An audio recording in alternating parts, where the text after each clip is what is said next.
Hello everyone, this is Noah, and today I'd like to talk a little bit about the idea of being too deadly to spar.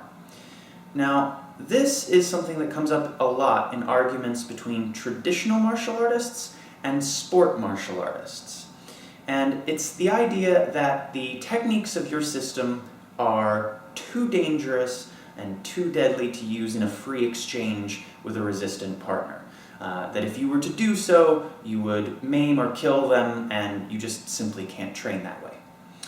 Now, this is usually used as sort of an excuse to not spar, or just a way to justify an emphasis on drills.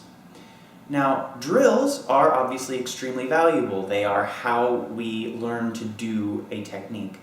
And drills can be expanded to include varieties of resistance and varieties of chaos that can help us train more realistically. But you also have to have a free aspect. And this is where a lot of the time we run into a sort of strange dichotomy with these too deadly to spar systems.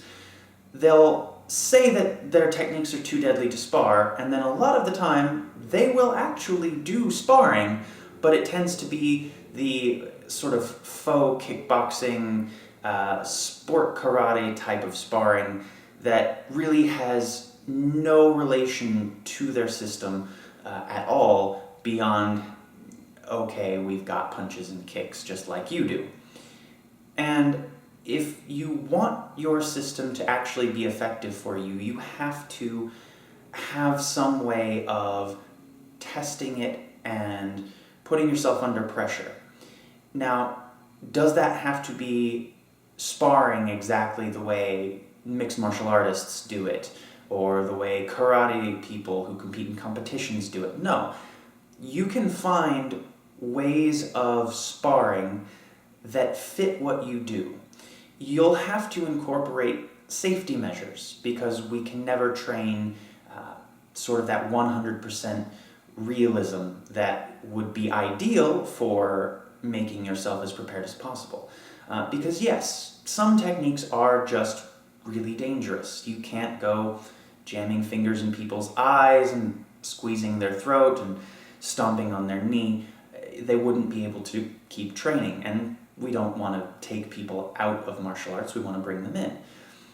But you can still do things that emulate those techniques. You can, jab fingers to someone's forehead. You can put your hand on their neck to let them know that you could be squeezing the throat.